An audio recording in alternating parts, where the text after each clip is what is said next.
Hello friends, welcome in this channel. आज आपण mechanical properties of fluid ह्या चॅप्टरचा part number 11 बघणार आहोत. Before that let us revise what we have learn in last video. पाठच्या व्हिडिओमध्ये आपण बघितलं होतं formation of a drop or bubble. ठीक आहे, तो जो कन्सेप्ट आहे ते जे डेरिव्हेशन आहे आय होप सर्वांनी प्रॅक्टिस केली असेल, पण तरी एकदा तुमच्यासाठी आपण ते रिवाइज करूया आणि त्याच्यानंतर मग आपण आपला पुढचा भाग बघूयात. ठीक आहे, तर कशी सुरुवात केली होती आपण ह्या डेरिव्हेशनला आठवतंय का सर्वांनी? Formation of a drop or bubble. काय केलं होतं आपण? एक ड्रॉप कन्सिडर केला होता. ठीक आहे, this is the inner part of the drop.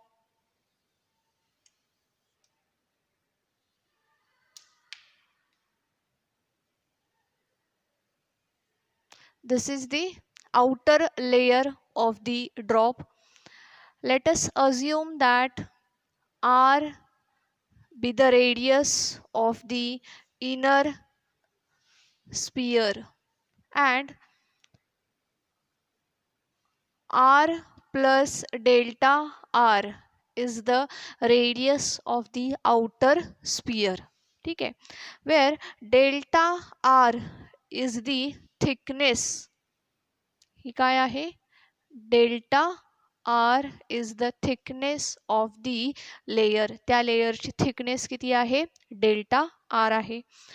Now let us assume that P I is the pressure inside the drop and P0 is the pressure outside the drop.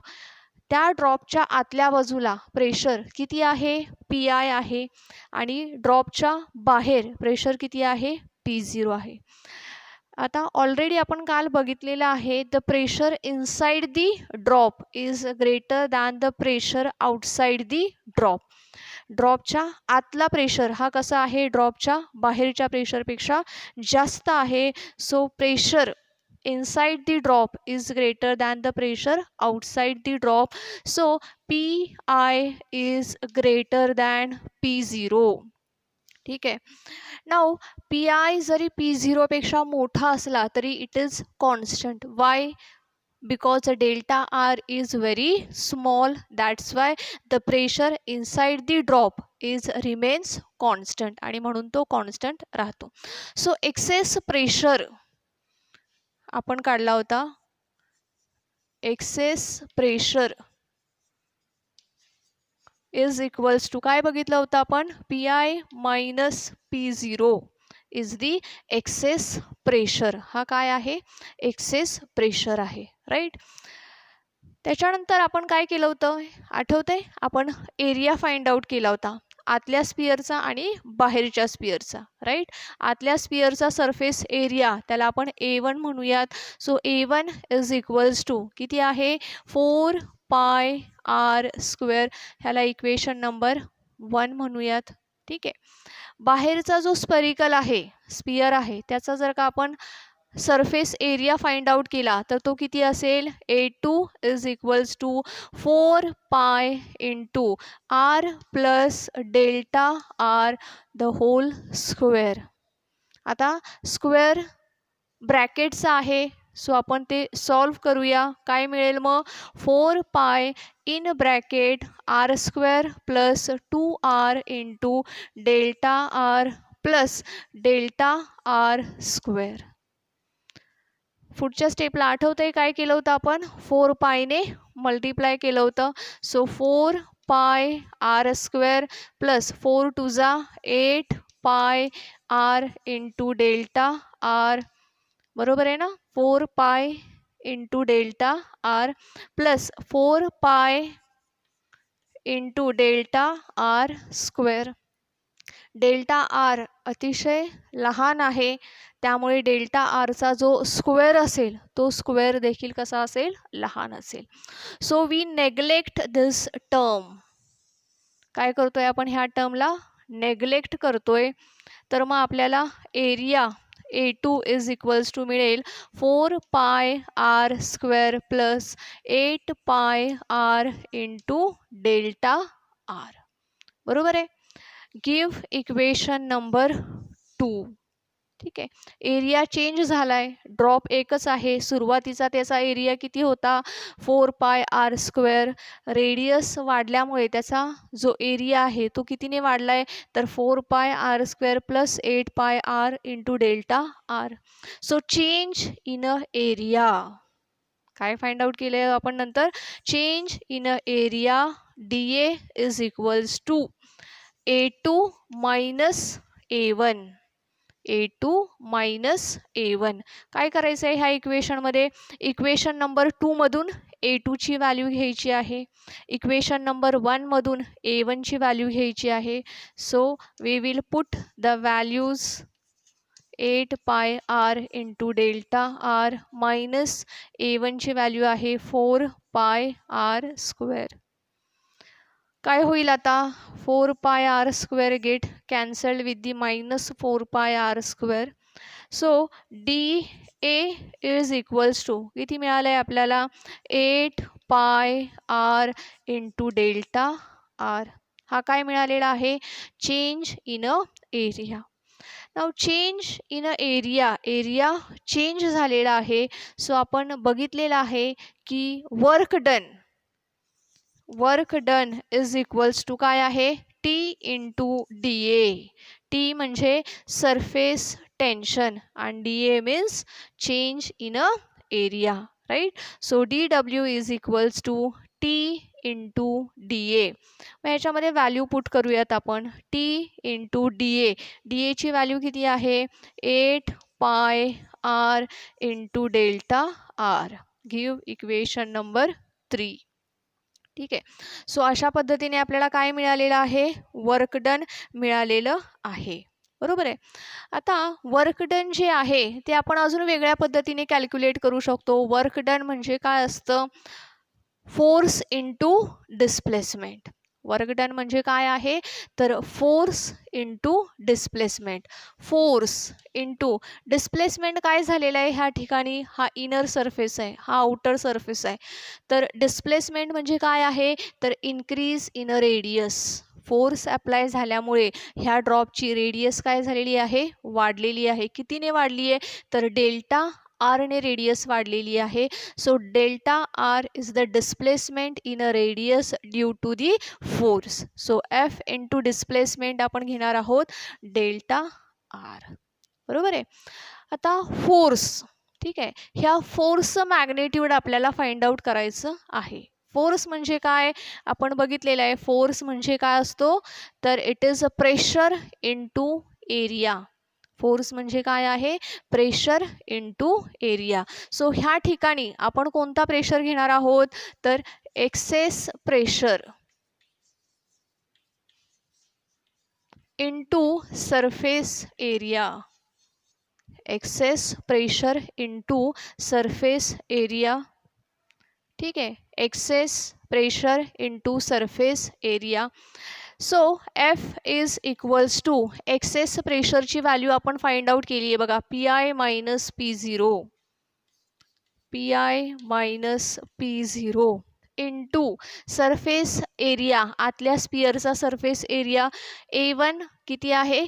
4πr². 4πr². ठीक आहे. So work done किती मिळाला मग आपल्याला? Work done is equals to force into displacement आहे की नाही? फोर्सची व्हॅल्यू पुट करूया. PI minus P0 into 4πr² into delta R. Give equation number 4.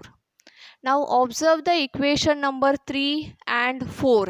3 and 4 ला बघा, ऑब्झर्व करा. दोघांची ही LHS कशी आहे? सेम आहे. सो RHS देखील कशी असेल? सेम असेल. ठीक आहे. सो RHS आपण काय करूयात? इक्वेट करूया. PI minus P0 into 4πr² into delta R is equals to किती होणार आहे? T into 8πr into delta R. बरोबर आहे. आता काही ज्या कॉमन टर्म्स आहेत त्या कॅन्सल होतील. For example pi get cancelled with pi, delta R get cancelled with delta R, 4 टू जा 8 इथे 2 राहील, R square get cancelled with R इथे एक आर शिल्लक राहील. तर मग P I minus P zero is equals to काय होईल, इकडे 2 आहे, टी आहे, divide by R. So this is the value of excess pressure. हा काय झालेला आहे, this is the value of excess pressure on the drop. ठीक आहे. तर ही जी आपण इक्वेशन बघितलेलं आहे, this is called the Laplace law. ठीक आहे, ऑफ द स्पेरिकल मेम्ब्रेन. हे झालेलं आहे ड्रॉपच्या बाबतीत. ठीक आहे.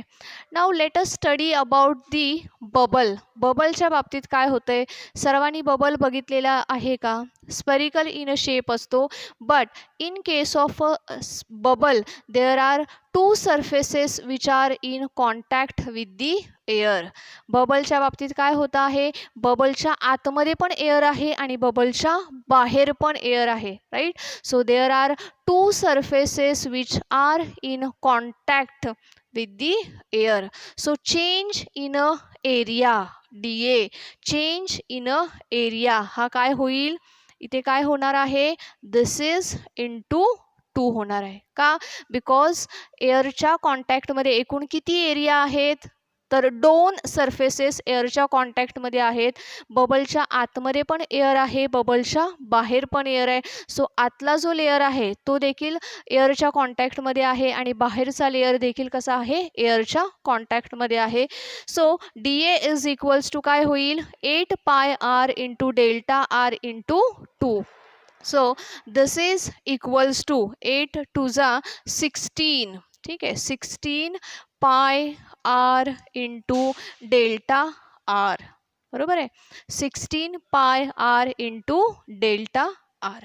मग इथे देखील काय होईल, चेंज होईल. इथं 8 आहे, 8च्या ऐवजी इथे काय होणार आहे, 16 होणार आहे इन केस ऑफ बबल. बरोबर आहे. जर का आपण इक्वेशन इक्वेट केलं तर बघा, वेगळ्या रंगाच्या खडूने लिहिते मी, काय होईल, P I minus P zero into 4 pi R square into delta R is equals to काय होणार आहे, T into 16 pi R into delta R. बरोबर आहे. आता काही टर्म्स ह्याच्यापैकी कॅन्सल होतील. Pi get cancelled with pi, delta R get cancelled with delta R, R square आहे इथे, आर शिल्लक राहील, हा एक आर कॅन्सल होईल, 4 1 जा 4, 4 4 जा 16. ठीक आहे. तर मग P I minus P zero काय होईल, P I minus P zero is equals to, इथे किती शिल्लक आहे, 4t आणि इकडचा जो आर आहे तो इकडे ह्याला डिवाइड होईल. So the excess pressure in bubble is equals to pi minus p0 is equals to 4t upon r. ठीक आहे. तर this is the excess pressure in a drop, this is the excess pressure in case of bubble. ठीक आहे. सर्वांच्या लक्षात येत आहे काय केलेलं आहे आपण, ऑलरेडी इथपर्यंतचा जो भाग आहे तो भाग आपण कालच्याच लेक्चरमध्ये शिकलेलो आहोत. ड्रॉपचा भाग आपण कालच्या लेक्चरमध्ये बघितलेला आहे. बबलचा जो भाग आहे तो आपण आज बघितलेला आहे. काय बघितलंय आपण बबलच्या बाबतीत, there are two surfaces which are in contact with the air. बबलच्या आतमध्ये देखील हवा आहे आणि बबलच्या बाहेर देखील हवा आहे. सो बबलच्या बाबतीत आतला जो सरफेस आहे that is in contact with the air आणि जो बाहेरचा सरफेस आहे that is also in contact with the air. त्यामुळे बाकीचं एक्सप्रेशन सेम राहील, फक्त फरक कुठे येईल तर change in a area, D A किती होईल, 2 ने आपल्याला मल्टिप्लाय करावं लागेल. Why, because there are two surfaces which are in contact with the air. 2 ने मल्टिप्लाय केल्यानंतर किती मिळेल आपल्याला, 16 pi R into delta R. So work done is equals to किती आहे, T into dA, which is equals to T into 16 pi R into delta R. बरोबर आहे. तर हे काय झालेलं आहे, तुमचं वर्क डन आहे. पुढे जसं आपण वर्क डन का फाइंड आउट केलं होतं ड्रॉपच्या बाबतीत, फोर्स इंटू डिस्प्लेसमेंट, मग फोर्सची व्हॅल्यू काढली excess in pressure into surface area, right. त्याच्यानंतर मग वर्क डनमध्ये ती व्हॅल्यू पुटअप केली आणि दोन्ही इक्वेशन इक्वेट केले. अगदी त्याच पद्धतीने आपण बबलच्या बाबतीत देखील दोन्ही इक्वेशन काय केलेले आहेत, इक्वेट केलेले आहेत. कॉमन टर्म्स आपण कॅन्सल केलेल्या आहेत आणि आपल्याला excess pressure of the bubble मिळालेला आहे. PI minus P0 is equals to 4T/R. ठीक आहे. तर ह्याच्यानंतर आपल्याला कॅपिलरी ॲक्शन हा भाग बघायचा आहे. But before the capillary action एक महत्त्वाचा टॉपिक आपल्याला लर्न करायचा आहे आणि तो टॉपिक आहे excess pressure across the free surface of liquid. ठीक आहे.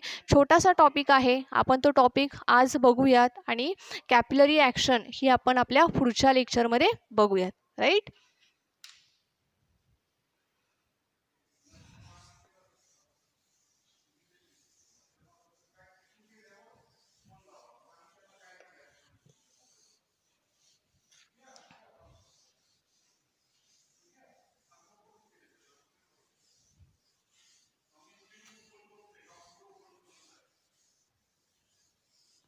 ठीक आहे. Excess pressure across the free surface.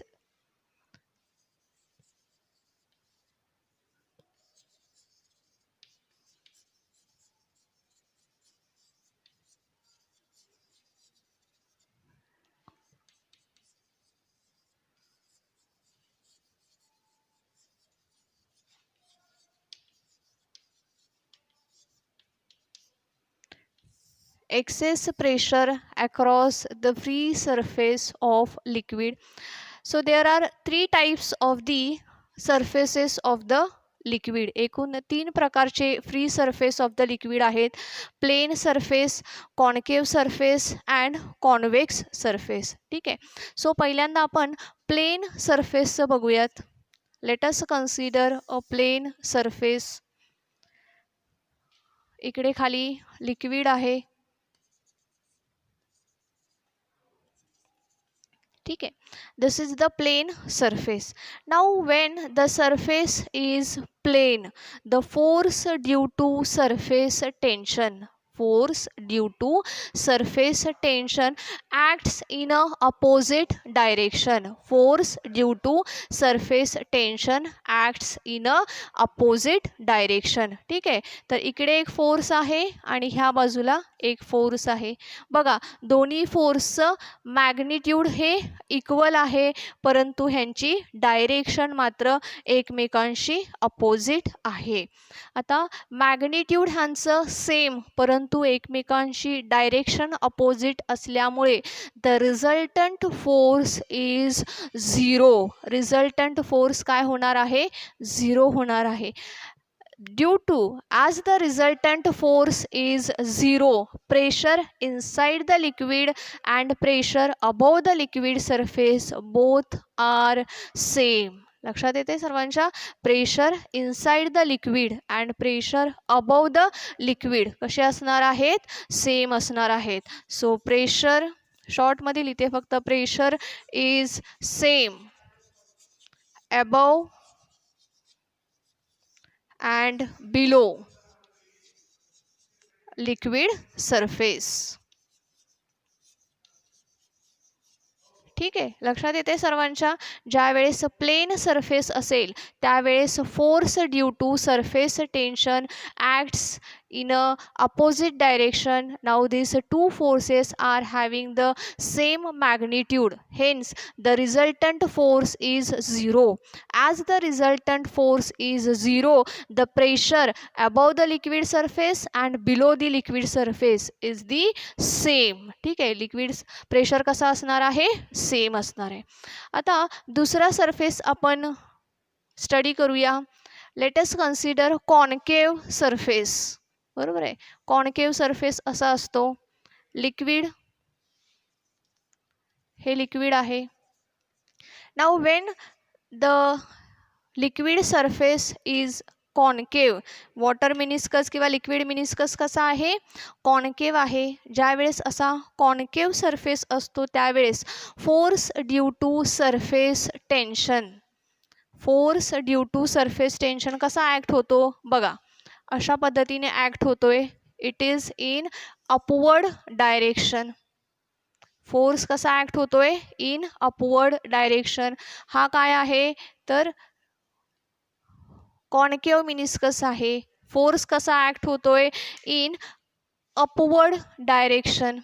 Now when the force acts in a upward direction, the resultant force is also acts in the upward direction. ज्यावेळेस resultant force हा upward डायरेक्शनमध्ये act होतो त्यावेळेस ह्या वरच्या भागाचा प्रेशर कसा असणार आहे, हाई असणार आहे. प्रेशर इज हाई. आणि खालच्या भागाचा प्रेशर कसा असणार आहे, लो असणार आहे. ओके, सो कॉन्केव मध्ये आपण काय बघितलं, when the force due to surface tension acts in the upward direction, the resultant force is acts in the upward direction.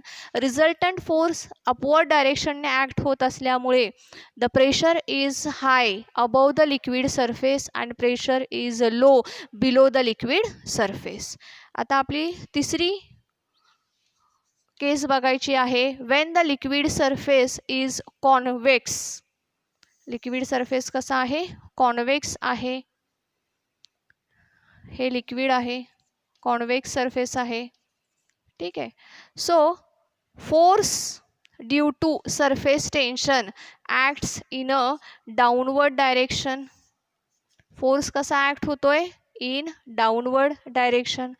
ज्यावेळेस फोर्स हा डाउनवर्ड डायरेक्शनने ॲक्ट होत असतो त्यावेळेस the resultant force is acts in a downward direction. Resultant force कसा act होईल, downward डायरेक्शनने act होईल. नाउ रिझल्टंट फोर्स हा जर का डाउनवर्ड डायरेक्शनने ॲक्ट होत असेल तर प्रेशर कसा असेल, इथे हाई असेल. आणि pressure above the liquid surface कसा असेल, लो असेल. ठीक आहे, लक्षात येते. तर ज्यावेळेस force due to surface tension कसा ॲक्ट होतोय, in a downward direction. Resultant force कसा ॲक्ट होतोय, in downward direction. So the pressure below the liquid surface is high and above the liquid surface is high. ठीक आहे. So ह्या तीनही cases एकदा revise करूयात. बघा, प्लेन सरफेस आहे, force due to surface tension acts in a opposite direction. So the magnitude of the resultant force is a 0. That's why pressure above the liquid surface and below the liquid surface is same. त्याच्यानंतर concave surface आहे, force due to surface tension acts in a upward direction. So the resultant force acts in a upward direction. So pressure is high above the liquid surface and below the liquid surface pressure is low. Convex surface असेल, force due to surface tension acts in a downward direction, right. So resultant force acts in a downward direction. Pressure is high below the liquid surface and pressure is low above the liquid surface. ठीक आहे. So हा जो भाग बघितलेला आहे हा भाग आपल्याला कॅपिलरी ॲक्शनसाठी अतिशय महत्त्वाचा आहे. आजच्या व्हिडिओमध्ये आपण आज इथेच थांबूयात. ह्याच्या पुढचा जो भाग आहे कॅपिलरी ॲक्शनचा तो आपण आपल्या पुढच्या व्हिडिओमध्ये बघूयात. Okay students, thank you.